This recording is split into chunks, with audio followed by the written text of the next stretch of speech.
I'm not necessarily in love with funeral stuff, Oh no. but I love it because, like I mentioned before, I saw you grow it from, nothing. And then to build it up to where it is now. I'll say the most memorable one is we had a client come in, and this is a celebrity client. What do you see for the future of the business? Like, what things need to be done to make it go through another 26 years or, to last into the next generation? So what I see for the future. Well, welcome, Jason, to the video podcast. Thank you for joining me today. And just want to know, how long have you been in this industry? In the funeral industry, Death care industry. Yeah. realistically, I've been in it since I was 5 years old. You started the business in 2000, and I got to see the progression of the business from the in-house stuff to then go to a garage, and then the storefronts, and then now we're at a place where we have 2 buildings. So you said about 5, but like, what are some of like your earliest memories of actually the business? Earliest memories of the business would honestly be in the garage. I remember we would come out the back of the house and go into the side door of the garage, and there'd be the laminator there. So I remember laminating. I remember you, Mom, and then there was a couple other friends of you guys as well. That was helping out with certain stuff too. So that'd be my earliest. How about your earliest memories of like actually working in the business? I remember asking you to come in morning times with you to work. And then I remember just sitting, like I would sit there and watch. At this point, we had Tiara and Tashira, and I don't remember everybody else that was working there at the time when I first started coming there. But I remember sitting over like on the side of Tiara's desk, just like kind of just observing and watching everybody. So yeah, Tiara was one of the earliest people there. Has been with us for many years at this point. So, what do you say that some of the things since you've been in business since you were 5 and now you are 31, right? we'll be Just about. So, in these 26 years or so, what do you think of some of the like lessons that you've learned while working in the family business? Because I was going to say honor you, but I think there's like a lot of different pieces of it. So it's not necessarily, it used to be a lot of different names or stuff. What are some of the lessons that you would say? I think one of the lessons is actually just being able to be creative and solving problems. It's not just one way to do something. There's multiple ways of doing something. And I've seen that many times when, machines have broken. Machines break sometimes? Machines have broken. Don't tell anybody, no. Or just not working, cutters, and different things, even down to the plumbing. Just figuring out different ways. But I'm grateful for that though, because it's figuring out different ways to make things happen. Not just being a victim to what is happening, but finding solutions that you could create, pretty much. Yeah. So I would say that's probably the biggest lesson. There's many lessons that part, but I would say that's the biggest. Yeah. What do you think is one of the most memorable lessons or instances, like problem, that you could think of? I'm gonna say it as one problem, but it's actually happened multiple times. But like I said, printers, it'll break. Sometimes you would be here. I remember being at the office at 2:00 certain times. Just different issues or things that we didn't know how it was gonna be fixed at one time. Yeah.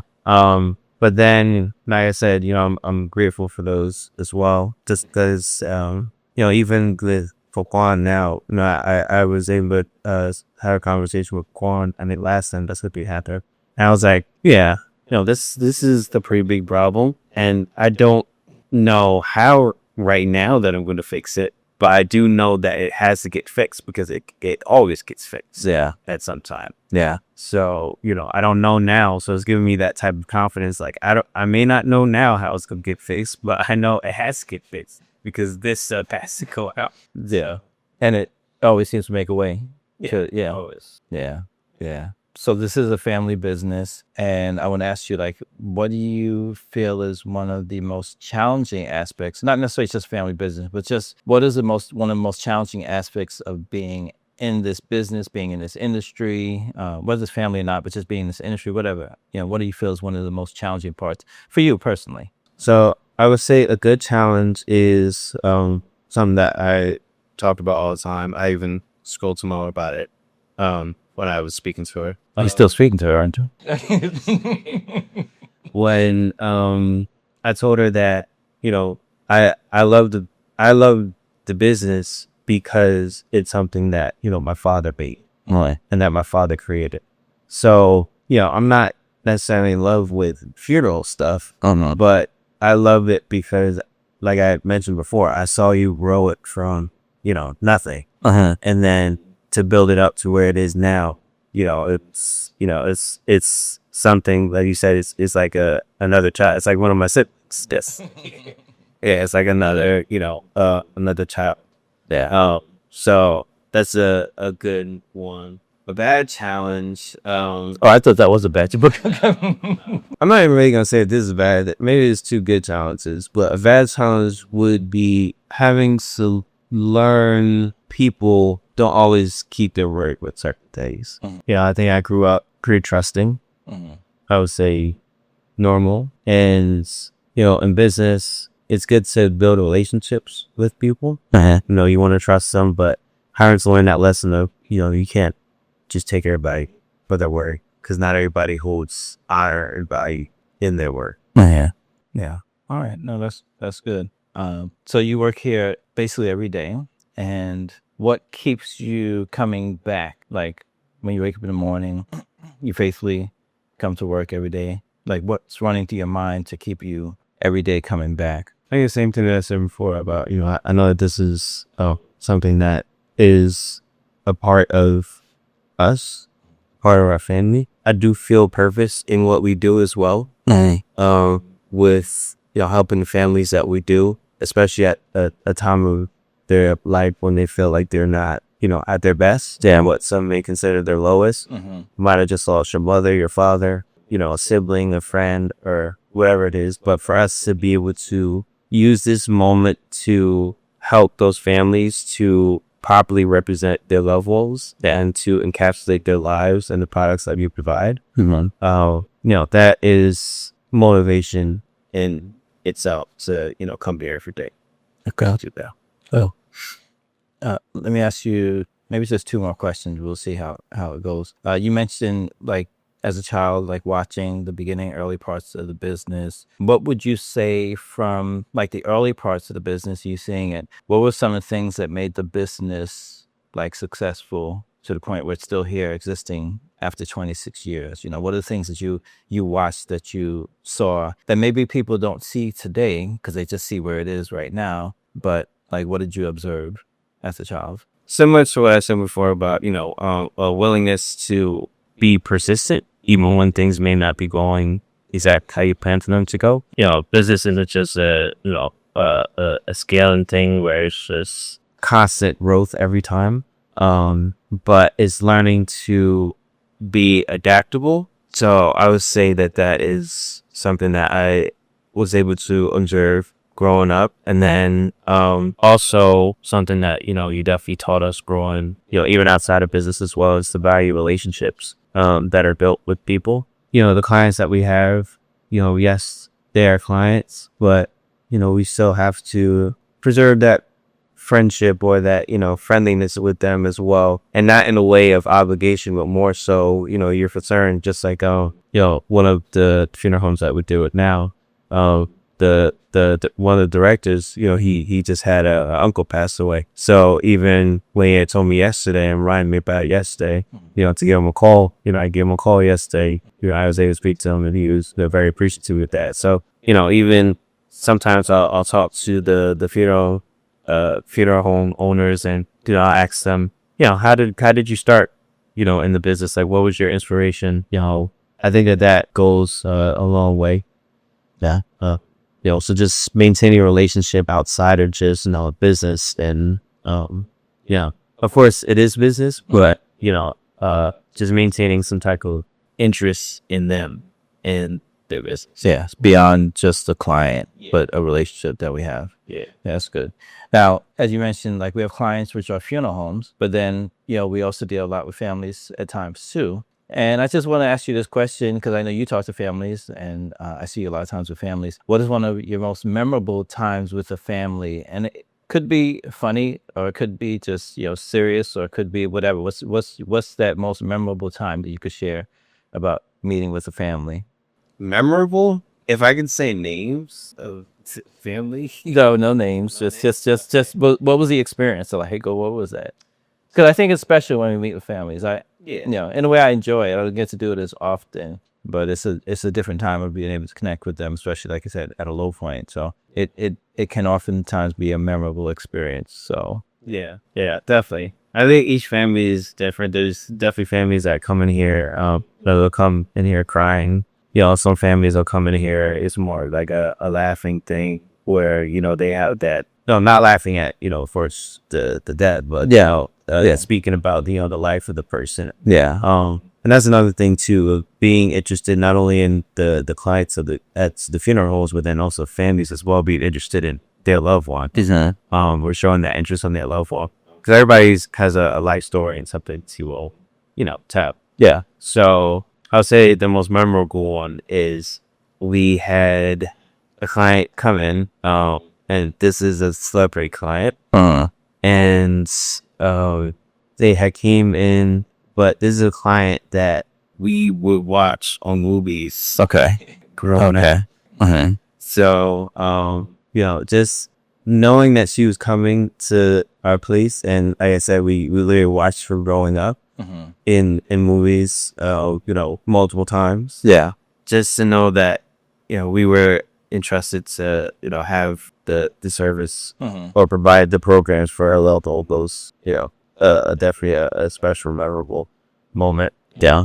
No, she would come in at different times the day, did stuff like that, just random times. But it was cool because, like I said, it was just different because you would always picture on the screen, but then to see this actual in person. Yeah. I remember that as well too. If you allow me, I would like to answer the question as well too. The same kind of question. I mean, yes, the celebrity people that we've serviced have been memorable, but then just the regular families, we treat everyone with, respect and as they are, almost in a way we think of them as part of our family. And I don't know if this is really podcast answer, but this is my most memorable time is that afterwards, actually I didn't meet with them, you met with them, I believe, afterwards. And then I went to the room and they had left and it was just the smell of weed just permeated the entire space. And it was just, like I said, just memorable because I was like, wow. Okay. It's like, okay. But we still service, every type of family, which is, Yeah. It was a lot. Even when you were meeting with one of our clients in the conference room, but it was somebody that came in and they had left, but they smelled like smoke and stuff like that. Yeah. I thought it would, like you could almost get high just after being in a room with them. It was like, so I say that was to me memorable, along with many other times too. So thank you for spending time with me. I want to ask you one more question kind of as you wrap up, which is,